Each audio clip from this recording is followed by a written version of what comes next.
April, Yes, you played softball. I did. You did, okay. Did you know that softball was not included in the Olympics until 1996? I didn't. All right, well, it was right at that time when pro softball players Jennie Finch and Leah Amico knew that they wanted to play the sport for the rest of their lives. Well, Eric, field reporter Tanner Keith met up with those pro athletes to talk about how they've stayed grounded while winning gold medals and being on top of their game.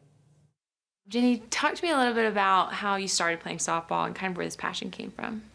Sure. I have two older brothers, and they both played baseball. My mom is kind of the sports nut in the family, big Lakers, Dodgers fan growing up in Southern California, and so my brothers played Little League Baseball.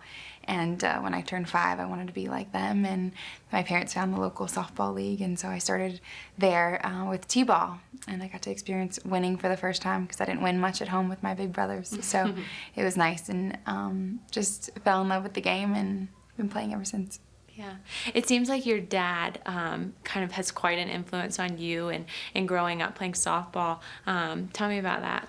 Yeah, my dad is my backbone, especially when you go back to my playing days and career. He was kind of just the pushing force, I think, you know, and it was always my passion and my love, but I feel like it's totally God's gift in him to be able to bring out the best in people. He definitely pushed me beyond anything that I possibly ever could have imagined, and without him, I definitely would have not achieved what I did. Did you ever feel like he was pushing you too hard?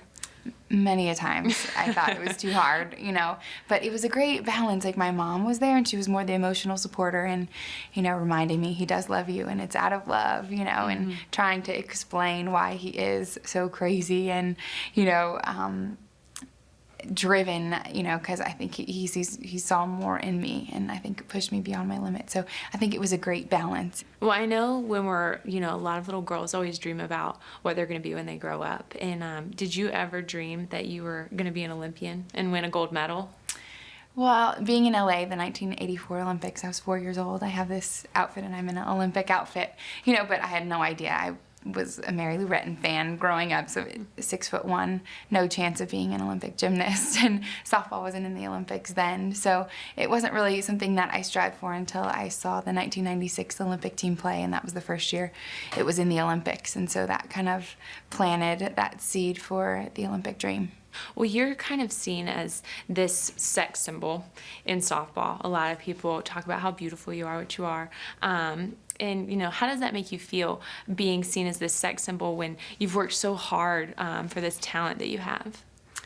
You know, it's kind of funny because, you know, I'm a tomboy. I grew up with two older brothers, like, so far from anything like that, you know, but it's just, I've always tried to bring it back to the sport of softball and back to, you know, women in sport, and I think it's exciting just to see exposure for women in sport.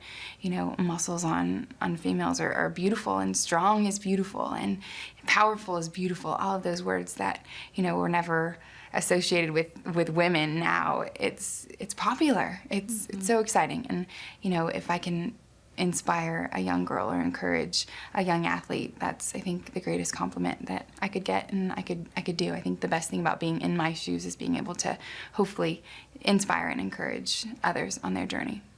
Where do you think that all your success in softball came from? I think my success came from a lot of hard work. I think a lot of sacrifice, dedication, definitely a gift from God. I feel like, you know, he gave me the strength and the ability to endure, and just, I don't know, I think he planted that seed of passion and love for the game, and with the ability, I think, too, and going back, it's just so neat how it all come together, you know, with my dad and my mom, and then beyond, and to see where it's taken and the game grow overall. It's just so incredible to be a female athlete and see what I've seen just in my short time, and to see how far we've come and the opportunity that's out there now. So, Leah, tell me a little bit about how you started playing softball and, you know, just growing up playing.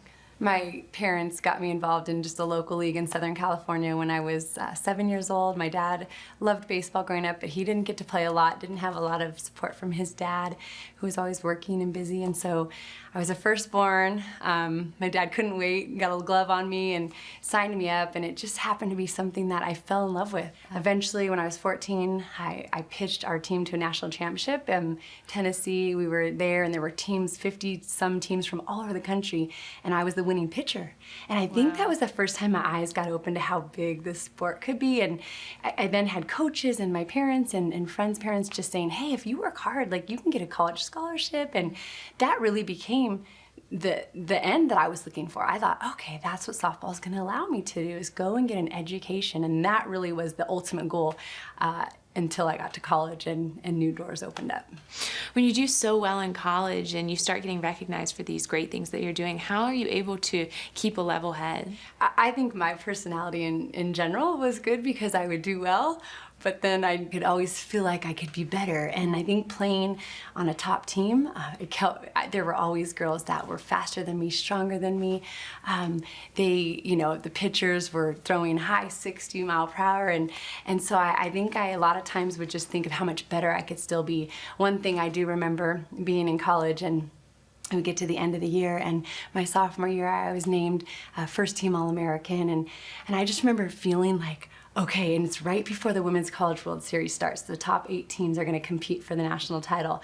And I remember thinking, I got to go out and prove that I deserve this. And I ended up going out and that year setting the record that still to this day holds. It was from 1994, which is so long ago.